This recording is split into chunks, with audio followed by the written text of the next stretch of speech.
Pada waktu itu, Letnan Kolonel I Gusti Ngurah Rai yang menjabat sebagai Komandan Resimen Nusa Tenggara sedang pergi ke Yogyakarta untuk mengadakan konsultasi dengan markas tertinggi, sehingga dia tidak mengetahui tentang pendaratan Belanda di Pulau Bali dengan maksud mendirikan negara Indonesia Timur.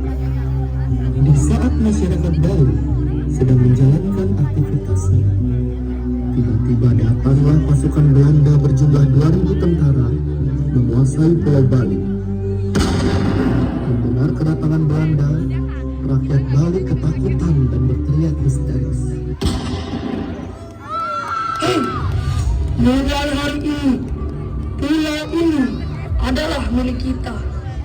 Kalian semua mulai detik ini tunduk padaku. Mari kita kembali ke markas. Siap, Jenderal! Setelah Jenderal Belanda tersebut kembali ke markasnya, datanglah Komandan I Gusti Ngurah Rai bersama prajuritnya dari Yogyakarta. Sontak Komandan I Gusti Ngurah Rai kaget melihat kondisi Pulau Bali yang telah didatangi oleh pasukan Belanda. Apa yang terjadi? Siapa yang melakukan ini? Ini pasti Belanda Karai. Belanda? Lihat Karai, itu bendera Belanda Karai. Belanda kurang ajar. Mereka datang pasti untuk menjajah kita. Kita tidak bisa diam. Ayo kita ke markas. Siap, Komandan.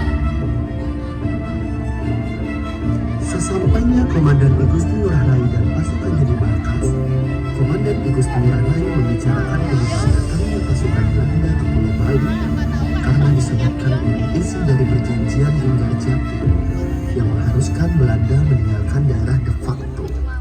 Ini adalah akibat dari perjanjian Linggarjati. Oh, Bok, perjanjian Linggarjati. Maksud komandan surat dari pusat. Ya, surat dari pusat yang berisi tidak mengakui wilayah Bali sebagai wilayah Indonesia. Bagaimana bisa seperti ini? Lalu apa yang sekarang harus kita lakukan? Ada apa, saudara komandan? Kenapa kita tidak diakui? Tenanglah, ini juga pasti ulah Belanda. Mereka pasti ingin memecah belah kita.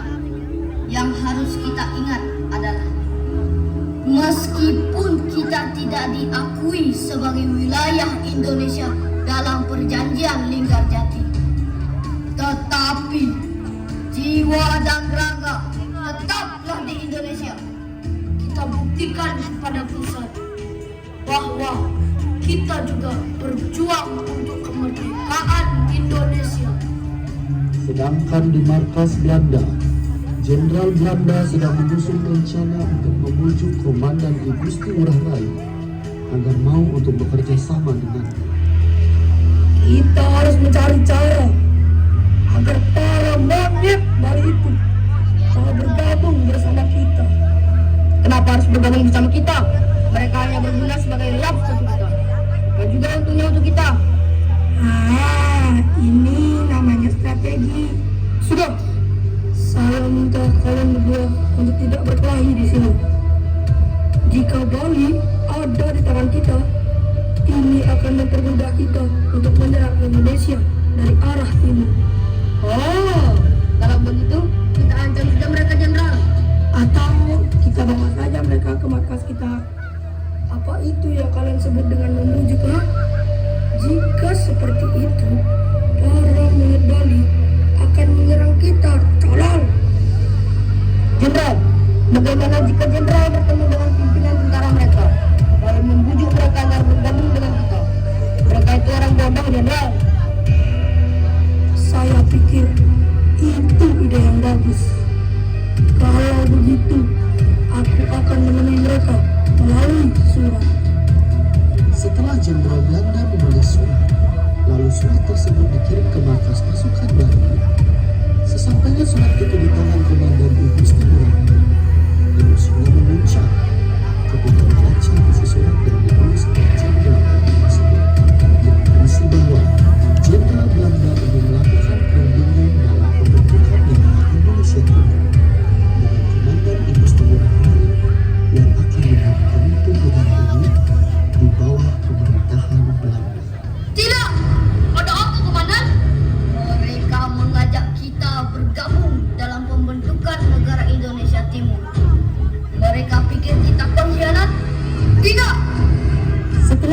Pada isi surat yang ditulis oleh Jenderal Belanda, Komandan Igusti Ngurah Rai lalu meminta prajuritnya untuk mengirim surat balasan kepada Jenderal Belanda. Membaca jawaban dari komandan pasukan Bali tersebut, Jenderal Belanda naik pitam. Kemudian Jenderal Belanda menyuruh salah satu prajuritnya untuk memenggal kepala pembawa surat tersebut dan mengirim potongan kepalanya ke pasukan Bali. Apa ini? Ada apa? Apa itu?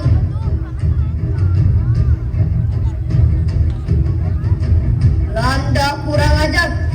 Mereka pikir kita akan diam saja setelah diperlakukan seperti ini. Ayo kita hadapi mereka. Siap, komandan.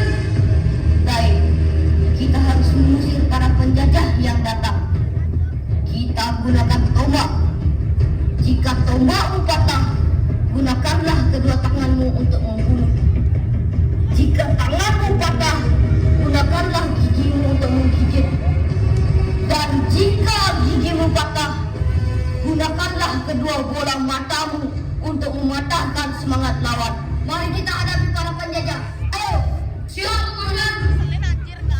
Siang harinya, 20 November 1946, Igusti Ngurah Rai dengan pasukannya Cium Wanara melakukan long march ke Gunung Agung, ujung timur Pulau Bali. Tetapi tiba-tiba di tengah perjalanan, pasukan Bali dicegat oleh pasukan Belanda di Desa Marga, Tabanan, Bali, di mana pencegatan tersebut mengakibatkan prajurit Bali dan Belanda berseru untuk memulai pertempuran.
Katakan apa yang ingin kau katakan?